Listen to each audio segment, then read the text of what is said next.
We can't think of a better person to be running this workshop, and we're so thrilled to have First 30 and Amy here.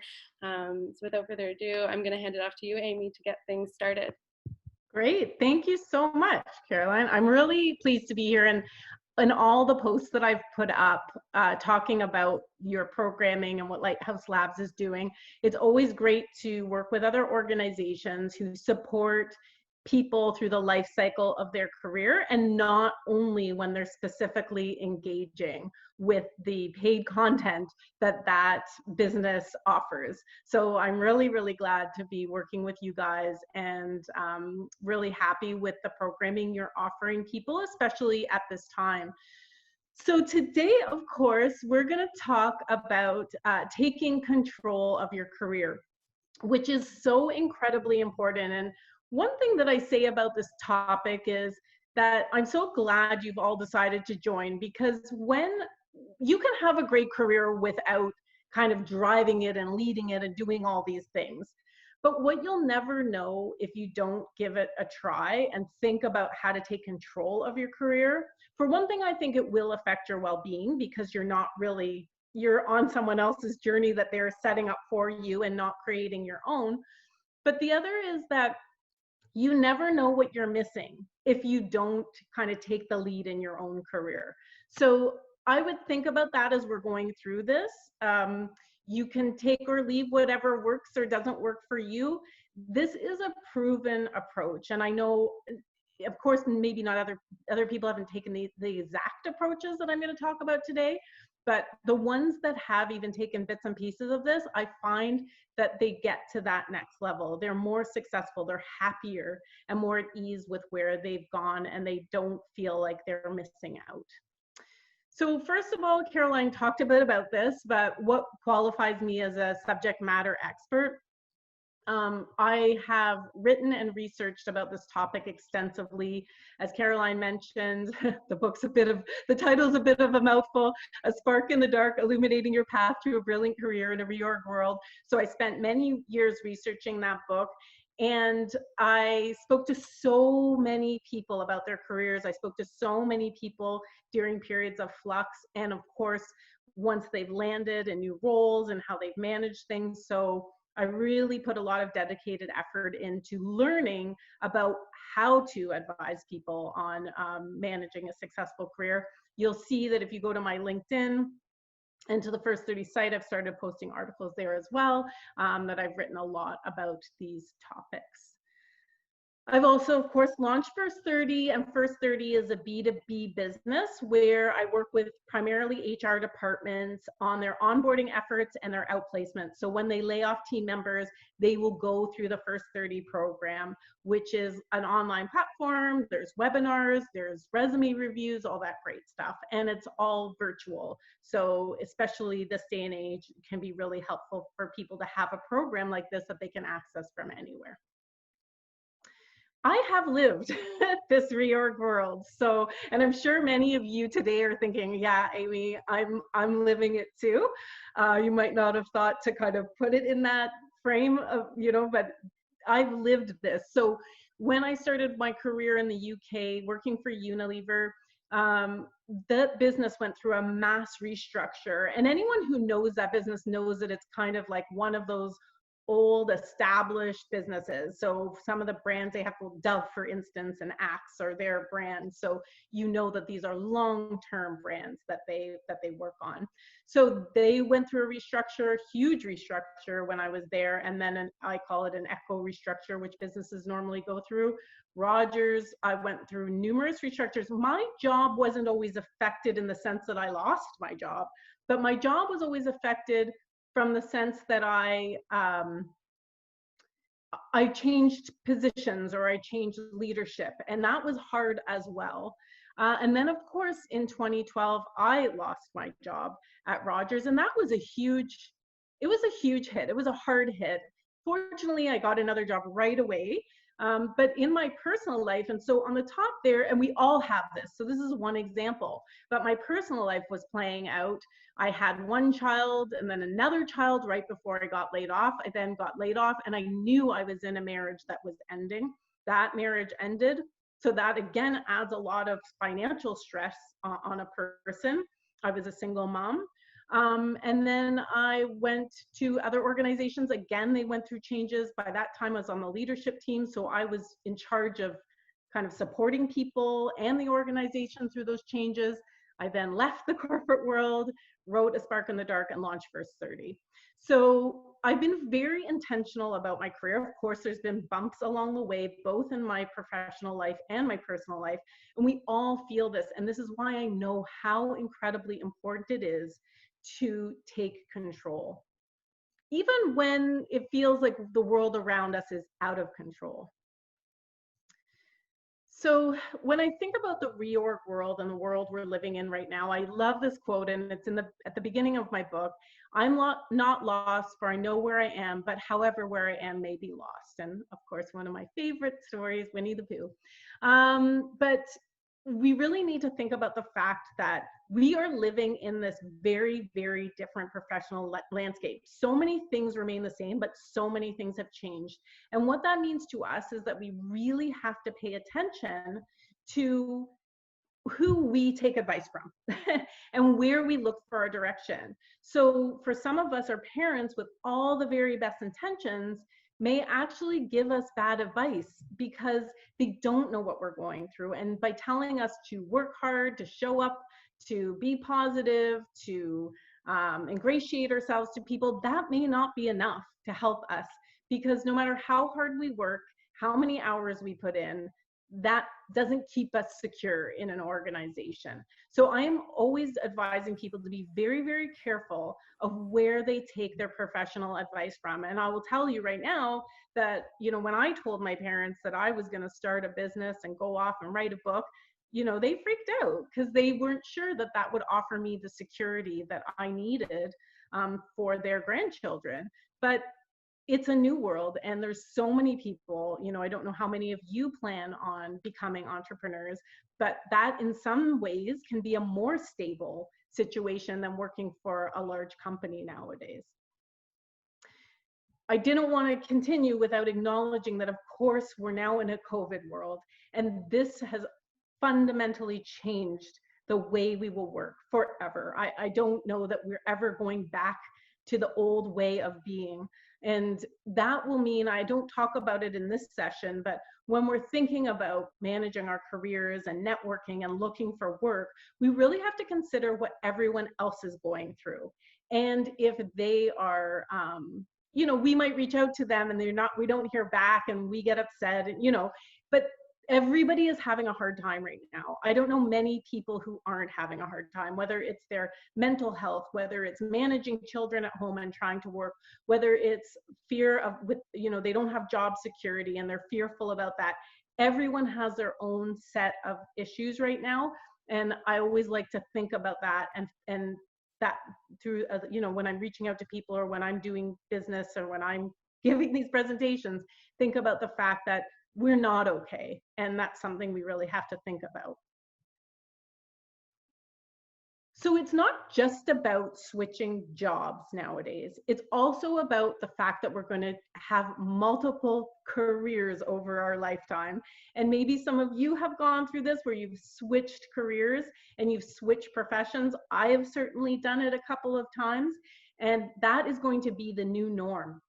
So some of the things we're going to talk today about skilling up and reskilling, for instance, we have to look at the fact that we might be doing something today that won't exist in 5 years. So we really have to pay attention to where the market is going and how we'll fit into it. And it's totally normal now for us to constantly be changing what we are doing. And the problem with change is that, of course, we don't like change. It affects our well-being, especially when we feel like our outcome is in somebody else's hands. So I always talk about, you know, businesses, of course, we're not really going into the office. Most of us aren't anymore, or at least right now. But when offices go from everyone having an individual office to going to open plan, people freak out about going to open plan, but that's because the control has been taken away from them. When companies go through change and layoffs happen, we do not feel like we have control of the outcome. It really affects our well-being. So all the more important to be in control of our overall career to the extent that we can be. And of course, what's kind of causing the change, what we talked about right now, COVID is making a lot of changes move, the world move a lot more quickly when it comes to change, but we're changing the way we live and the way we work. Society is changing. Women are more, in the workforce and getting into senior roles. All these societal changes have implications on business, and the businesses have to respond to that. We're living in an increasingly connected world, and that does not come as a surprise to anyone, particularly I'm sure on this call today. But what that means is that we're more competitive, because we used to just look at our friends and family and neighbors and we kind of knew how their careers were going. But now we have this whole world open to us. And I know that there's so many people that have somebody who's at their level when they start, and they're kind of following them, maybe an old colleague, and they're quietly competitive with this person. And that's making us make decisions and push harder and try to move ahead with our career. We're also contributing to this flux, right? Because we're leaving jobs more often. Of course, the pace of change and tech progress, I'll put those together because they're kind of related. I would say the pace of change is really affecting, how businesses, how nimble they need to be. And then the tech progress is affecting the types of jobs that are available because of increased automation. And then, of course, economic factors are always play a role. If companies don't have the money, they can't keep their people, because people are a company's biggest expense. So that's why people and roles get hit first when there is economic factors at play. With all of that in mind, where do we start in terms of taking control of our own career? I like to think there's so many roads that we could potentially follow over the course of our career, and best that we are really thoughtful and consider the options and what is best for us and our lives. I also like to look at our job versus our career, because this is a really, really important one. Our job is something that is your current role or position. And the reason I talk about it this way is because we're not always thrilled with every job we have. We have situations we're not happy, we're not fulfilled in the role, but there's always things we can learn, and we have to be looking at those in terms of how is this contributing to my personal brand and my overall career. It's so easy to get kind of disgruntled and discouraged in a role and give up. But I really say that even if you're in a current role or position that you don't enjoy or that you're not being fulfilled by, do give it your all, because it will really make a difference to your future. It's something you do to make money, and we've all been there. I have taken jobs that I didn't necessarily want because I had bills to pay, and I needed to make money. It's another person's definition of you. It's their label for who you are. And it's something over which we can have limited control, because like we were saying, if you've gone through a restructure, you may have a new manager. It's not the manager that you came in working for.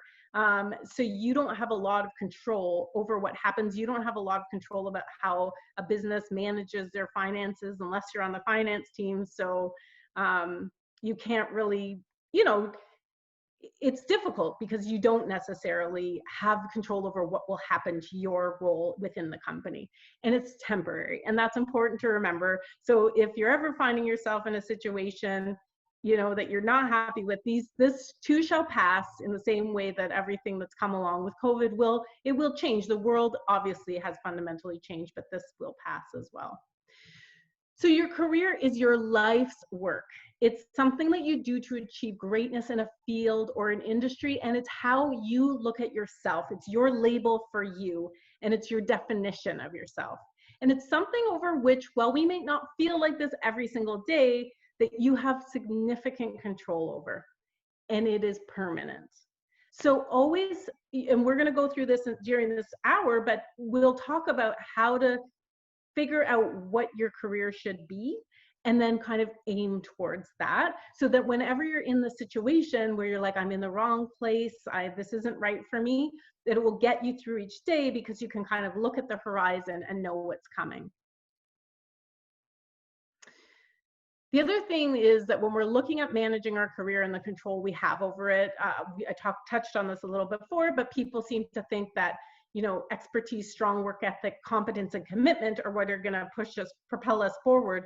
Those might help us keep our job, and I'm not saying that they're not important, but I don't know that those are what will be those will propel our career unless we're exceptionally bright in a field, like we have an exceptional skill that no one else has. The fact is that likability, the ability to communicate, who you know, and timing are so influential over what our outcomes are. I always make the joke that the next book I'm going to write is How to Raise Children Other People Like, because likability is so closely connected with how we come out in our career and how successful we are in our career. If you guys have any questions, by the way, feel free to put them up, and you can interrupt me if you want to ask any questions as we go.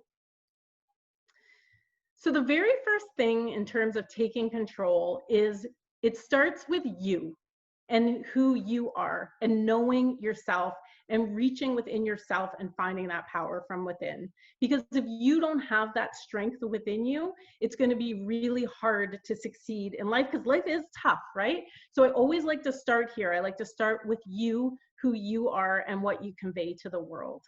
The other important thing about knowing yourself and thinking, you know, being thoughtful about how you come across is that there's this little thing called imprinting, and the definition you can see here, I won't read it for you, but this is a really important thing to consider when it comes to cognitive behavior. Because when we're meeting people for the very first time, they are taking a mental picture of us, and that picture is being ingrained in their brain. So it's like their blueprint for who we are. And some of it is immediate, so a little bit of it will happen over time. But once they have built a belief system about us, it is almost impossible to change that belief system. So I'm going to give you an example. So there are some people that believe, and I'm not here to debate the issue, but there are some people who believe that vaccinations cause autism, and they don't get their children vaccinated because they are concerned about that. So the medical community desperately wanted parents to get their children vaccinated because they were seeing an uptick in all these diseases that they thought had been eliminated from first world countries like Canada.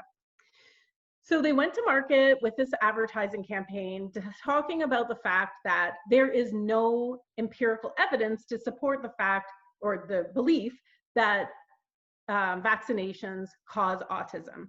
And they kind of put together the facts and presented the facts. And guess what happened? Absolutely nothing changed, because you're not going to convince people in a 15-second or 30-second advertising spot or an ad in a paper that what they believe is false. So what they did was they realized there was no change. They went back to the drawing board and they came out with a very interesting alternative. And what they did was they showed that there were children who were getting these diseases because they hadn't been vaccinated, and the worst was happening. So what they did was they created a belief system that was more immediate and believable, and kind of they didn't fight against the established belief system. So then they really saw a lift in the amount of parents that were now vaccinating their children, because that belief system was much more immediate and much more scary to them than what their established belief system. So why am I talking about vaccinations?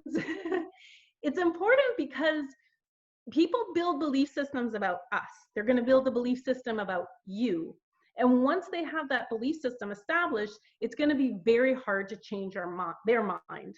So we have to be very, very considerate about how we represent ourselves, well, in our personal life, of course, but if we have certain goals in our career, in our professional life, certainly.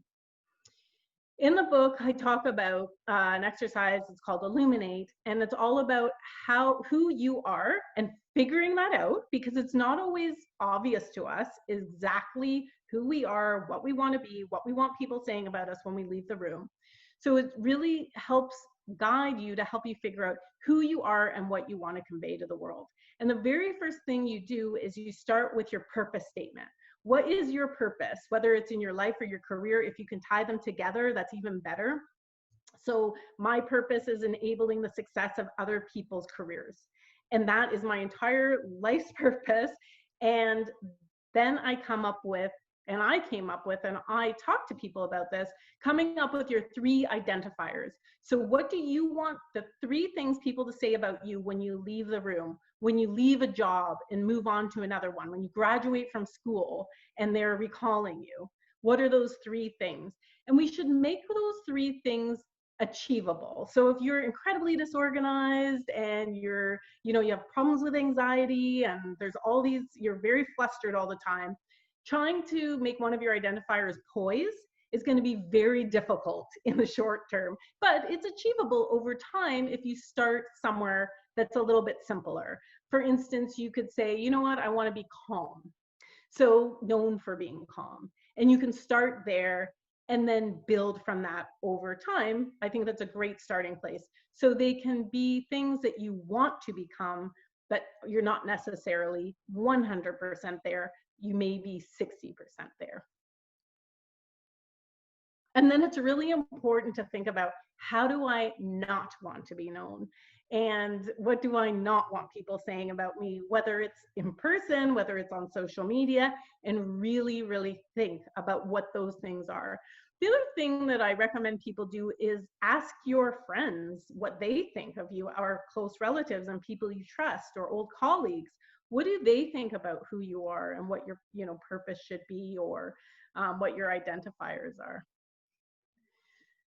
It's really important to think about when we imprint, and it's particularly important now, because it used to be that we could meet people, we can sense the situation. I'm much better kind of live.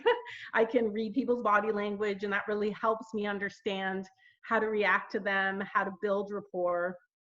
I do like a whole other presentation on building rapport and networking and all these things, because I think it's incredibly important. But right now, this is where people are looking. They get your resume. So if you're thinking about a job, your resume is part of the imprinting process. Your social media profiles and your LinkedIn in particular, about 80% before COVID, 80% of people who are serious about hiring a candidate would go and look at their LinkedIn profile. I'm sure that's higher now because they don't have the same interaction with them and they want to try to learn as much as possible. Of course, they also reach out to your references. They might know people in common. On LinkedIn, you can see who you know in common. And trust me, they're asking around. So we have to be really careful and think about, what are people going to be saying about us? And are those things consistent? And that's why I like coming up with 3 identifiers, because being consistent and having people say consistently positive things about you builds trust among people who don't know you.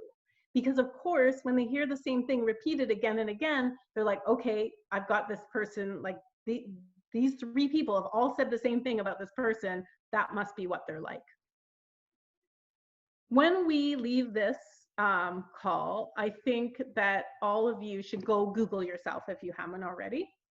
And you could Google yourself, like I could Google myself, Amy Davies First 30, or Amy Davies A Spark in the Dark, and things will start coming up.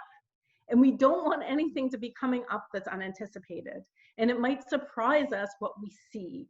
Like when I was young, I did not live in an online world, so I didn't have a lot of things coming up from when I was young, right? And of course, any of us with kids right now, we're like, please, please be careful about what you're posting, because we just never know how these things are going to, we never know how long they're going to live online. They could live there forever. They could be the first thing that comes up when people see us. So be very, very mindful when you come up. If you choose to do this Illuminate exercise or some exercise like it, I really would say to be careful with your online profile and make sure that you're coming across as the person you want to be known as being. Thinking about like the kinds of reactions you get, not just the likes and everything online, but what is the real life reaction to what you're doing in the world and online. But sorry, just a last little thing about that is when you're doing things like interviewing and meeting people, it's just not about online. We're going to go back and start seeing people again. And it is really good just to think about, what impression do I want to leave ahead of time? And then try to leave that impression and elicit back the reaction that you want to elicit in that person when you leave, when you meet them. So as we said, there's a lot that's out of our control right now, but what I like people to do is try to control what is yours to control. So we talked about who you are and what you want to convey to the world, and that's a really important one. And it doesn't happen overnight, by the way. It's a process for sure.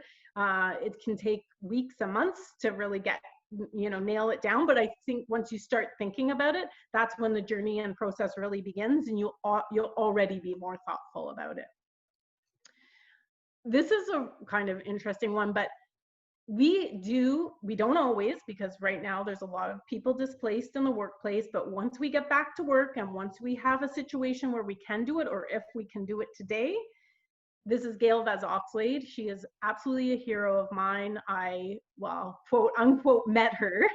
I started watching her show about 15 years ago, and it changed my outcome because she was very clear about the fact that if you manage yourself financially very well, you will have more options in life and more control over your outcome and specifically your career. So for instance, if one of your relatives gets ill and you have a safety net financially, you'll be able to take a leave of absence from your job and take care of that sick relative. If you're in a toxic work environment, you will have the power to leave because you know that you'll have money in the bank. And I am someone who deals a lot with people who have gone through job loss at every single level, from very junior to incredibly senior. And I see this time and again that people make financial decisions when they are at their financial peak. And that means they get a great promotion, a great new job, and they go out and buy a shiny new car and a beautiful new house. And that's great. These are props that make us look like we have a lot of power and may bring us some semblance of happiness. But to me, the greatest power is not the car you drive. It's not the house you live in. Your greatest power is having money in the bank. And she is very firm on this. And please, I would highly recommend looking up to see what programming she has online. I don't know, it used to be on the Slice Network, but definitely think about your financial future and save for a rainy day rather than make those big financial decisions when you're at your financial peak. One thing I talk to people about when they're getting full-time jobs is I ask them to see every single role as an interim position, because there isn't job security anymore. So we should always look at every role, whether it's told to us that it will be permanent. You can't believe the changes I've seen happen overnight. It just takes a president of a company to resign and the entire strategy changes and departments are wiped out. And that happens literally overnight. So please, as much as you want to enjoy the jobs you're in and learn and plan, always take into consideration that that can happen. Okay, so more fun stuff. I put these pictures in because a lot of people say, I don't have time to work out, I can't, or work out, but it's about your physical and emotional well-being. Our bodies do need to move, right? So I actually was a lot less healthy. I went through a period after I had my son, who's my second child, and I just wasn't bouncing back, and I couldn't, I didn't feel good. And I had to make some major changes in my life. And this is me as a single mom with my friend there and my little kids in the class with us, because I took them out to my workouts. My son, as you can see, really enjoyed it and they participated. I actually put up here, it's not just about working out, it's about our mental health. People are really, as I said, struggling at the moment. So I thought of, okay, what do I do and what is free that's out there that we can all use? So I thought I'd share this with you, and I know the presentation is going to come to you in a PDF. So Fitness Blender has all kinds of home-based workouts. For a lot of the workouts, you can put in there whether you have the equipment or you don't. I absolutely love those workouts. Those two are so great. And again, it's about how you look, it's about how you feel every single day. Yoga with Adrienne. She is absolutely wonderful. She has some great workouts on there, and you can do that. Trust me, I'm not good at yoga, but I do her yoga, and it's amazing. Headspace, while it's not free, they do have a free trial, a 10-day trial that you can participate in, which is really great. And I know that people use it for sleeping. It can really help there. So you guys might have other resources, so please feel free to share those in the chat.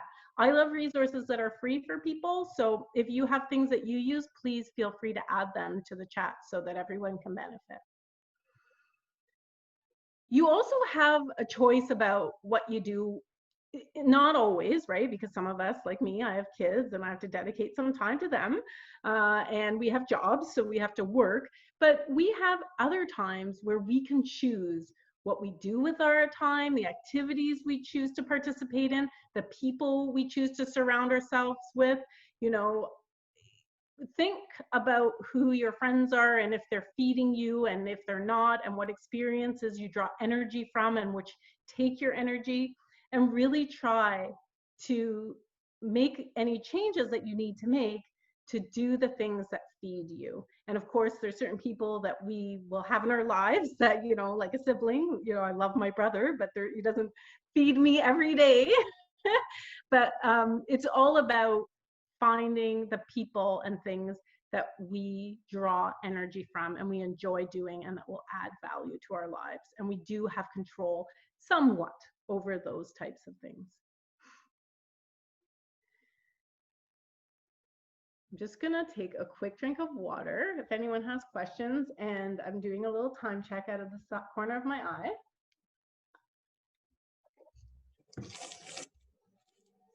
Oh, is someone coming up there?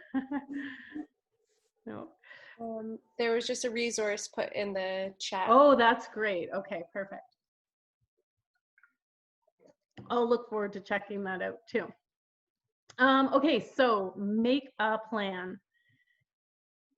When I talk about making a plan, I really think about setting your North Star first. And I talk about this as well in the book, How to Set Your North Star. I'm going to talk about a lot of it right now. But what you want to do is you want to think about where you are going. And sometimes we don't have that perfectly thought through, and it can be hard. But for me, for instance, I always knew I had one good book in me and that I wanted to start a business. And those, I didn't know exactly what the book was going to be about. I didn't know exactly what the business was going to be about. But what it did was it sort of, I like to think that I would always treat people with kindness, but it really made me think that anyone I engage with over the course of my career one day might be a client, because I didn't know what I wanted to do, so anyone could possibly be that. So that really helped me think about how I was going to be, how I was going to behave in my work. I find a lot of times when people are in very powerful positions in a corporate setting, they stop responding to people, they stop going on LinkedIn. I think those are huge mistakes.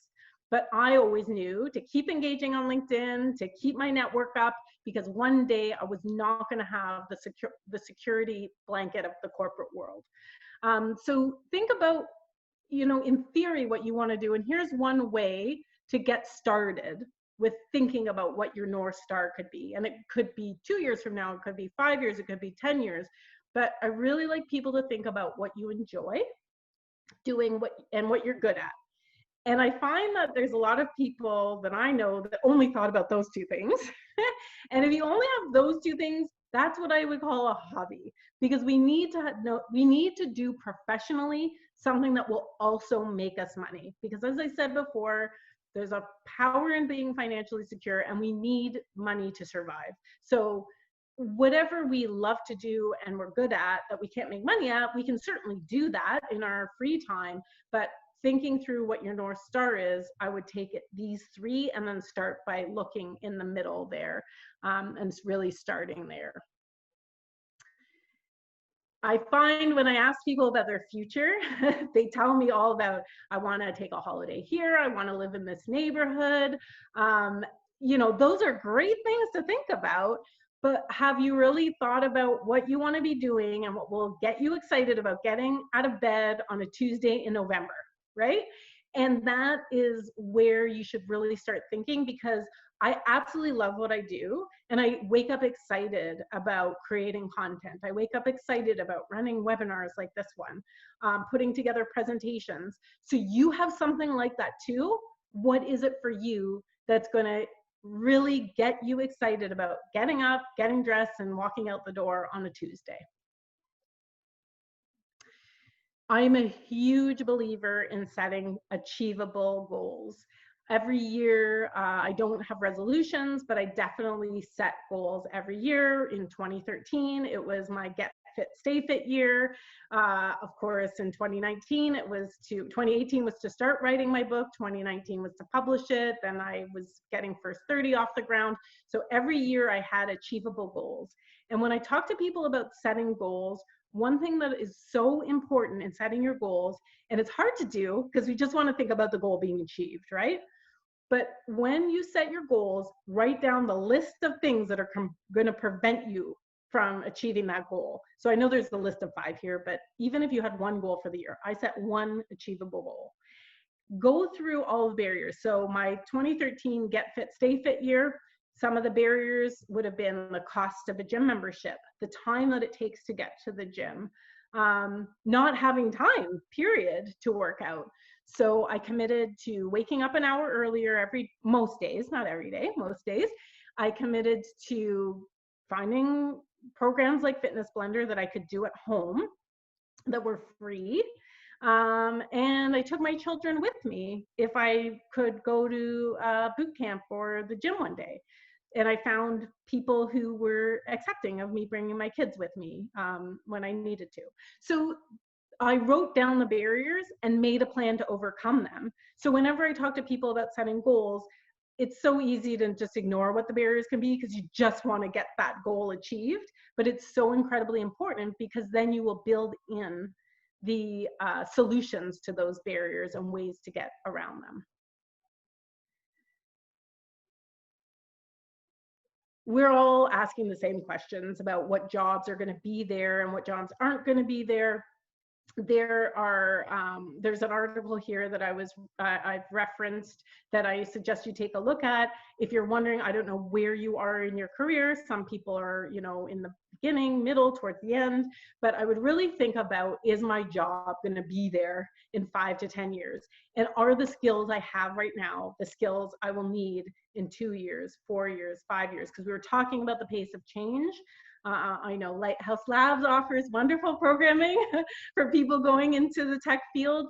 There's all kinds of things that we can do to enhance our skills. I will give you myself as an example. I was joking with Caroline before this. I'm amazing on LinkedIn. I'm not so great on Twitter and on Instagram. Those are skills that I'm trying to build. So think about the skills that you will need to achieve your goals or that you will need to stay relevant in your career, because I've seen so many people graduate 10 years on, they're in the marketing field, which is always changing. And then they just, people with more, who have educated themselves over time or just out of school have skills they don't have that are more relevant to the world today, and they become obsolete. That person who's not chosen to skill up. So really research the profession you're in and don't ever stop researching it. Always continue, always look for opportunities to improve your skills. Take training. There's tons of free training nowadays too, virtually. I thought this was a really interesting article that I just found the other day, the 7 jobs of the future that don't exist yet. Like drone pilot, who would, of course, that's an obvious one, but I didn't even think of it, right? I'm not even sure what a career transitionalist is, but I mean, it sounds really interesting. And flying car instructor, I don't know, that one might be a stretch, but who knows? I don't know.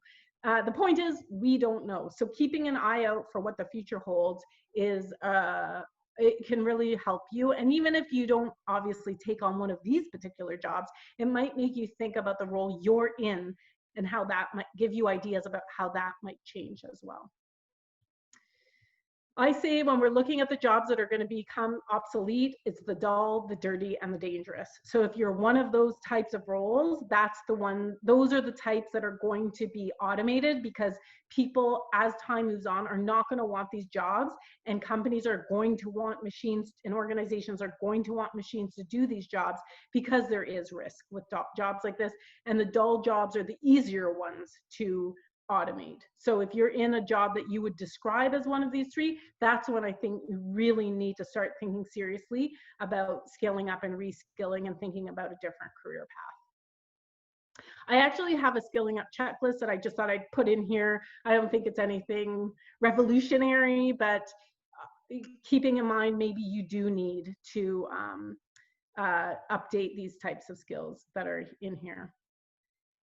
This is one of the most important topics that I speak about. I speak a lot about, well, a lot of people call it bullying. I call it workplace abuse. And it's more prevalent than we think. Sure, a few of you are like, yes, Amy, right now I'm remembering I worked for some terrible people. I worked for some toxic people as peers, and it can really hurt your professional outcome, both in the short term and in the long term, because it hurts your confidence. So when you're going into organizations, I say look for the frogs. And if any of you are into nature like I am, frogs are an indicator species. When you see many frogs in an environment, you know it's a healthy one, because they breathe through their skin, and if there were toxins around, they wouldn't survive. Definitely be looking for the frogs. It is much harder now because we're usually virtual interviewing at the moment, so these can be harder to identify, looking for the frogs. But of course, also, that's not enough. You have to look for the toxins that exist in organizations. If you get yourself into one of these situations, it can become incredibly isolating very quickly. And the other problem is, when you work for a leader who's abusive, it doesn't happen overnight, right? These types of people are very good at charming us and making us feel important, feel like they value us, investing in us very obviously. And then slowly, it's like, you know, again, back to the frog in the boiling water, right? It just happens so slowly, and it builds up. And then we are stuck, and we are questioning everything we do. We can't sleep at night. It affects our mood, our relationships with our families. There's two books that I really recommend. People always sort of laugh initially at me out loud sometimes when I talk about psychopaths in the workplace. Dr. Robert Hare is a criminal psychologist. He's a member of the Order of Canada. His work is very well respected. He wrote this book very late in his career, so I would say he's in his 60s or 70s when he wrote this book. So he spent his entire career studying psychopaths. And he estimates that 4 to 5% of the North American population are non-murderous psychopaths. So I want you to think about that and what that means in terms of how many psychopaths, actual psychopaths, you will come in contact with. And what he says about psychopaths are, these are people that are born bad. They do not have the potential to change who they are. It is not possible to rehabilitate them. They're not all murderous. He says that only 1% of psychopaths are murderous. So I'm not saying that, you know, we're at risk from harm, physical harm from them, but we're certainly at risk from emotional harm from them. So reading this book and understanding how to deal with psychopaths is going to be so important. And what he would say, and I know he said it because I read the book a couple times, is that avoid them. If you sense that you are interacting with a psychopath, avoid them as much as you can. And we're going to talk about how to do that in a minute. And then the other one is Gavin de Becker. This is a wonderful, wonderful book, The Gift of Fear. It doesn't make you more fearful, but what it does is it makes you rely more on your instincts. We have been taught over time, you know, oh, haha, you know, we laugh at our gut. We don't listen to it. We don't trust what our instincts are telling us. Our instincts are there for a reason. We were built with these instincts. So they protect us. And listening to your gut and following your instincts are incredibly important, whether you're in a dark parking lot at night or you're entering a new organization. And he said, we're always going to be the target, but we don't have to be the victim if we know what to look for and we listen to our gut. So I've actually created this, sorry, the last thing I wanted to say on this is Dr. Hare talks about narcissists versus psychopaths. And every psychopath is a narcissist, but not every narcissist is a psychopath. Narcissists, however, are built the same way. They can't be changed. So no amount of what we do and we change our behavior will ever change them. And psychopaths can be narcissists can be as damaging to us emotionally as psychopaths. And there's a lot more of them out there. So there are red flags to watch for during an interview. One is high turnover in either the business or the role. So you can look on Glassdoor, you can see these things, you can talk to the person in HR who are interviewing you about how good that business is that retains. You can put it in a positive light. What are your retention rates for your employees? It's going to be a really important one. Inflexibility, particularly now with respect to working remotely, that's, to me, would be a huge red flag if an organization doesn't have remote working policies. And diversity at all levels in the organization. And if they don't have diversity at all levels of the organization, a plan to be a more diverse organization. And it shouldn't just be superficial, right? It should be actionable, this plan.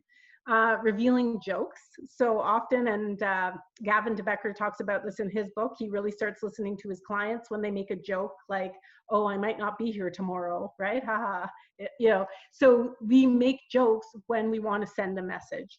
And if you're in an interview and someone says, oh, she can be really tough to work for, haha, she keeps me up at night, that actually means that person is very difficult to work for. And so make sure you cut through those jokes, because that person doesn't have trust with you. They're telling you something.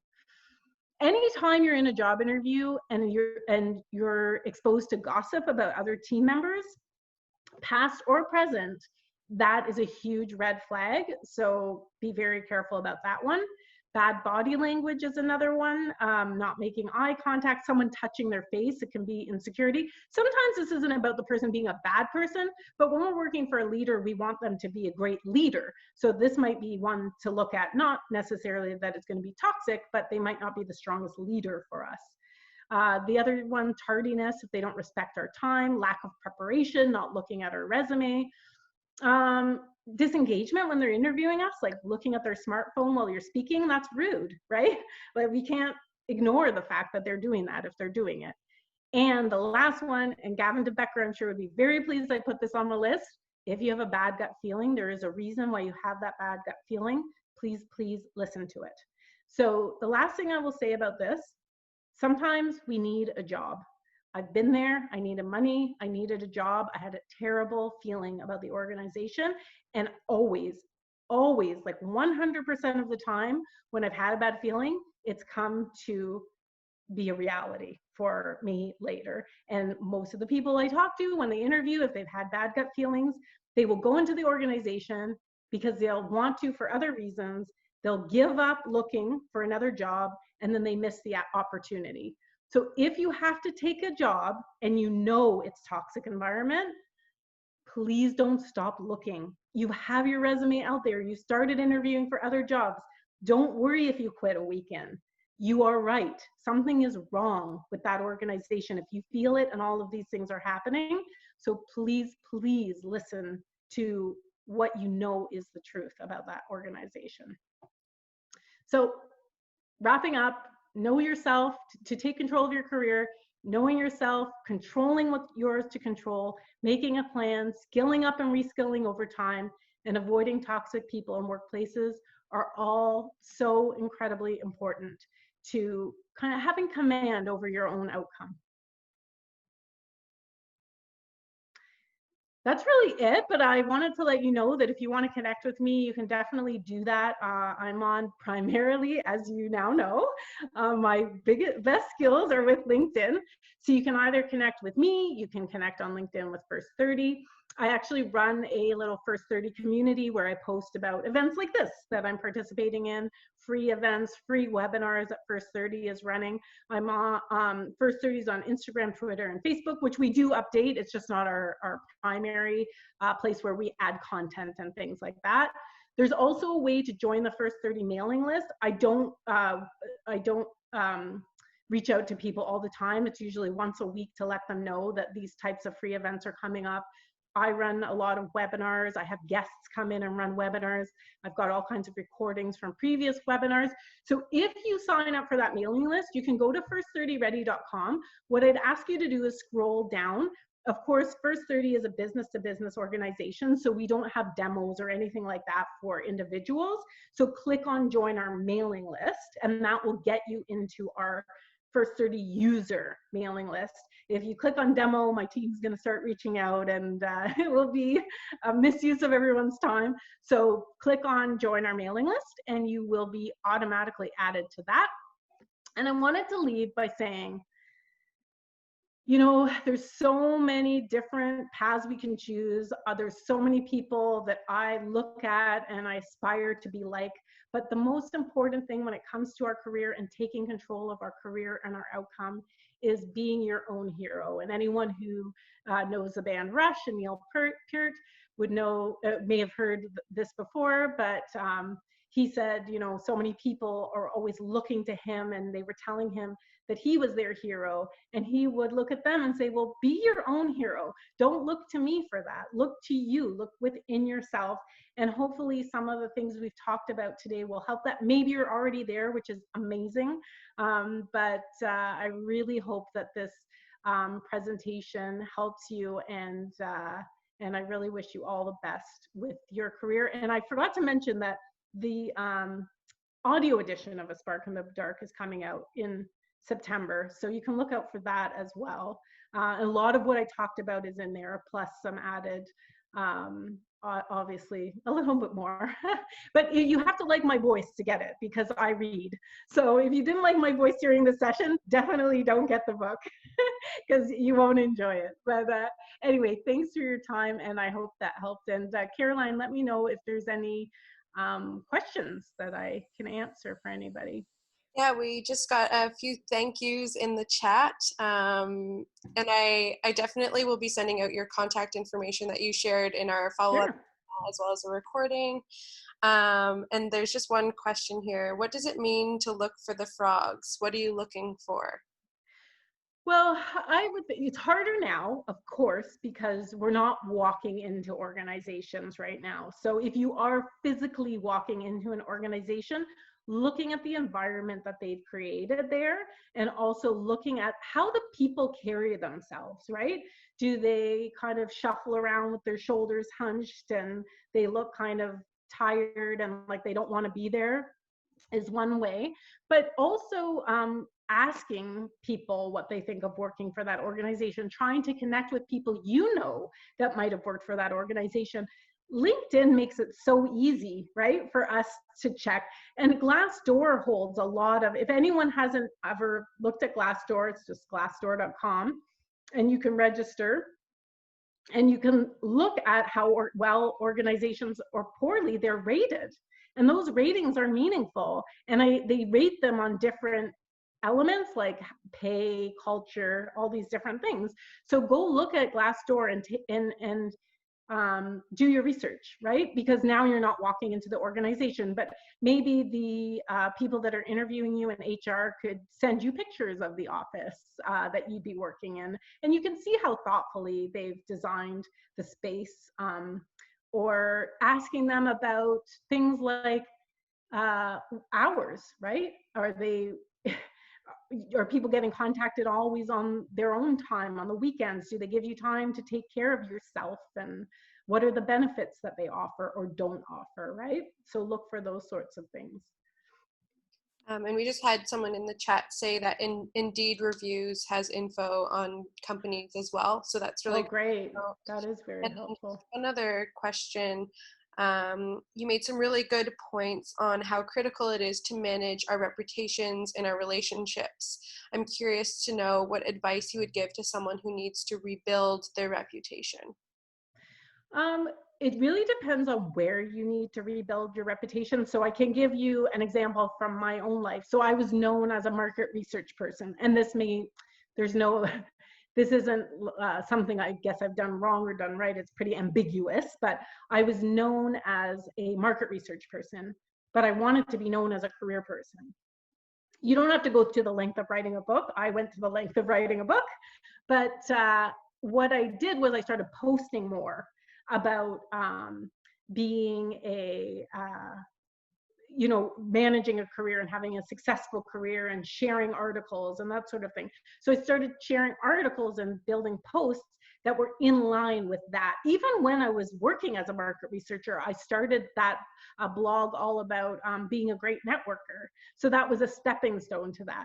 If this question from this person is like, candidly, I have a very bad reputation at the moment and I want to transform it.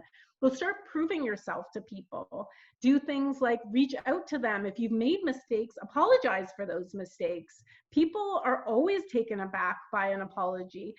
I don't mean when I say with imprinting, you can work at it. Not everyone will believe that you've changed or that you're the person that you want to be and you're different, but you can really work at trying to help them see that you've done that. Invite them for a virtual, it has to be a virtual coffee now, but invite them for a virtual coffee. Ask them about themselves. Listen to what they're saying. Be really honest and say, look, I've made some mistakes and I'm really sorry. And I've seen that, and here's what I'm doing to be different. And I'd really like to make it up to you, right? I think that's a really great human approach to take. And we have a few more questions coming in, if that's okay with you. Oh, you know what? It's fine with me. I have time. I don't want anyone to feel like they have to stay on the line. So this is the end of the presentation part. So if you have to go, I understand we've all got kids running around and things to do. So please feel free to log off and I will stick around and answer people's questions. Thank you so much, Amy. Oh, my pleasure, Janice. It was so great to see you. Nice to see you too. Okay, take care. Bye. Okay, bye. Yeah, for anyone who's hopping off right now, thank you so much for coming. And we will be following up right after the event with the recording. Yeah, that's great. So we have from Brian, when doing a virtual job interview, would it be harder to identify the flags that you mentioned? Yes, it will. And I know I don't like that as an answer because it makes things more difficult. It does, but there are still things, like I said, by doing research that we can definitely find out. And, things like people not being respectful of your time, that one is still obvious virtually. On the phone, it's going to be hard to see if they're reading their emails while they're talking to you. But listen to how they're answering. We can all, we always think we're being so secretive when we're checking our emails, when we're having a conversation with someone on the phone, but our answers are lag and there's ways to tell that we're not really paying attention. Have they actually read your resume before they talk to you? Or are they reading it on the fly? Are they gracious when they talk to you? Do they thank you for your time? Do they make it about you? The one thing, actually, I didn't mention this, but one big red flag is when someone doesn't stop talking during your interview with them and they talk all about themselves. And if that's a person who's in HR or like a recruiter, that's not such a big deal. But if it's a person who is going to be your line manager, that's a really good sign that they're narcissistic. Because this interview is really about them learning about you and you learning about the organization. It's not about you learning about them, right? Or them having microphone. So if that's a big red flag, and that is definitely one that you can pick out during a virtual interview. By the way, if anyone wants it, Caroline, I actually did a couple webinars on mastering virtual interviews. I can send you, I think I might have sent you those links. So if anyone, yeah, and if anyone wants them, they can reach out to me on LinkedIn too, and I can send them a link to those sessions, because particularly the second one, I think there's a lot of things that will help people with their interviews if they have them. I'm just trying to keep up with the chat here. Let me see if I can stop sharing and see it. Yeah. Would that help? Yeah, definitely. Okay. Oh, I can see you guys now. I couldn't before. Okay. So there's one from Salmas here. At the development stage of a startup company, we have active social media, and from every now and again, we get potential customers while our final project is still not ready. How would you advise us to engage with these potential customers? So I see. So those potential customers are reaching out to them. Their product is not finished, and but they want to keep them interested in what they're doing. I would recommend the best sales approach today is by creating great content and putting it out there. So create content, put it out there. I actually, my team uses ConvertKit. So if you're on my mailing list and you get first 30 emails, those all come from ConvertKit, where you can, I wouldn't over contact, but you can certainly share the information about the content you're creating, because then you're helping them with their expertise. And you can keep them updated on when your products and services will launch. ConvertKit is actually free for the first 500 people on your mailing list. You just have to be careful if they're reaching out to you, that you have their permission to put, sorry, tripping over my words, that you have their permission to put you on their mailing list. But ConvertKit offers a lot of free, I have no connection to ConvertKit other than I use it and really like it, and I find it very simple to use. But if you join First 30's mailing list, you'll be able to, even if you don't want to stay on it, you can see a couple messages come out and you can see the capabilities. We've built a template, but you don't have to build your own template to use it. Anyway, I hope that helps. I actually didn't do a very good job of that, to be honest, staying in touch with people that were interested in our products and services until they were ready. I didn't really feel comfortable doing anything until I had a demo. But I do think that was a mistake, and if you can avoid that mistake, all the better for you. You'll be further ahead once you actually launch.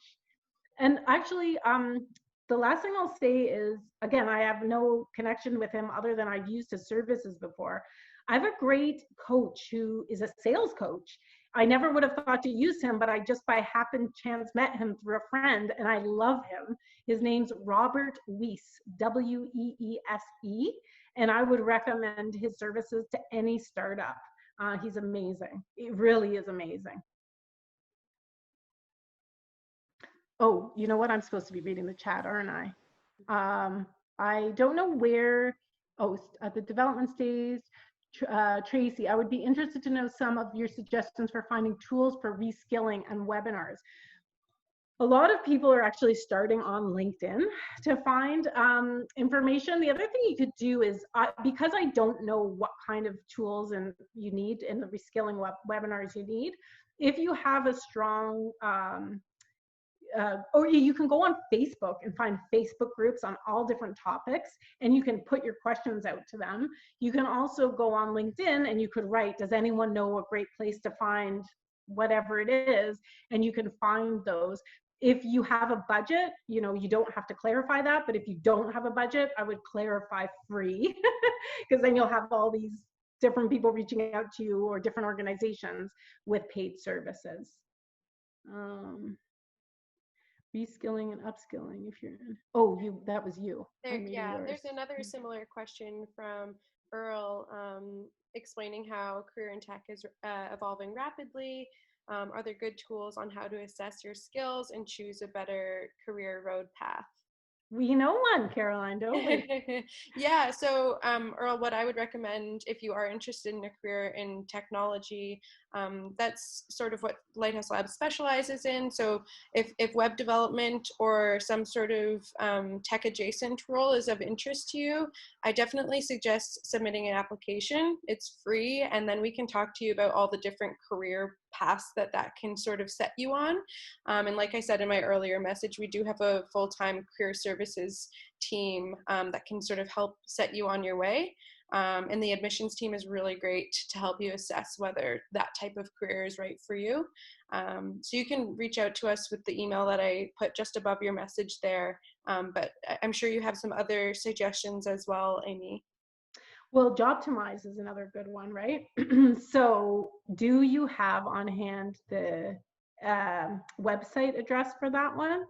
So there's a program, it's free. It's called Jobtimize, and it sounds like it's spelled like it sounds. And you can go there and you can take this personality test, and it will spit out to you which careers would make sense for you. If you ever heard of the book, there it is. That's great. The book, What Color is Your Parachute, which I actually happened to read at the beginning of my career, and it helped me set my course. I found this very similar to that. It makes you think through what you're good at, like all the things we talked about, right? Like what you're good at, what you enjoy doing, how you can make money, and then it spits out the jobs that would make sense for you. My thing was like, I really don't like being told what to do. So I say that that's kind of driven my entire career. I'll smile and pretend that it's mine, but I don't like it. So I had to start my own business for that reason. Love your point about being carefully take your advice. Yes, for sure. Oh yeah, thanks, Michelle. Yes, I absolutely love Winnie the Pooh, and I'm about to I'm on some waiting list to get a little Doberman puppy, and my plan is to name her Roo, like from the Winnie the Pooh. That's okay, guys, I'm so glad. If anybody has any questions, I'm sorry if I missed, because I haven't gone all the way back to the top.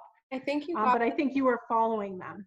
Yeah, I think you've got them, and I just wanted to say thank you so much. I think I can speak for everyone in saying that it's so appreciated how you're able to speak to the human side of this. I think a lot of times in these conversations, it's just like hustle, like don't stop until you find a job. And I really appreciated you sharing your personal stories and considering the importance of mental and physical health and maintaining close relationships while making decisions about your career, especially, a career transition is hard at any moment, but against the backdrop of a global pandemic, it's even more amplified. So I really appreciate that. Thank you. And beyond that, it's great to watch you present, because it's so evident that you've yourself found your spark. So I'm very lucky that it was thought out, but I didn't know that I'd end up here. But now that I am here, I'm very happy to be able to help people through these situations. And this was meant to be what I do. And I really hope I can help other people find that spark. And that's why I called my book A Spark in the Dark, because that's exactly what I wanted. Absolutely. It shines through. So thank you so much for being here, and thank you everyone for coming and asking such great questions too. That really adds to the presentation. So yeah, okay, and thanks so much for having me. And like I said, I absolutely love what you guys are doing at Lighthouse Labs, and we can see how it's contributing to everyone, including me. So thank you.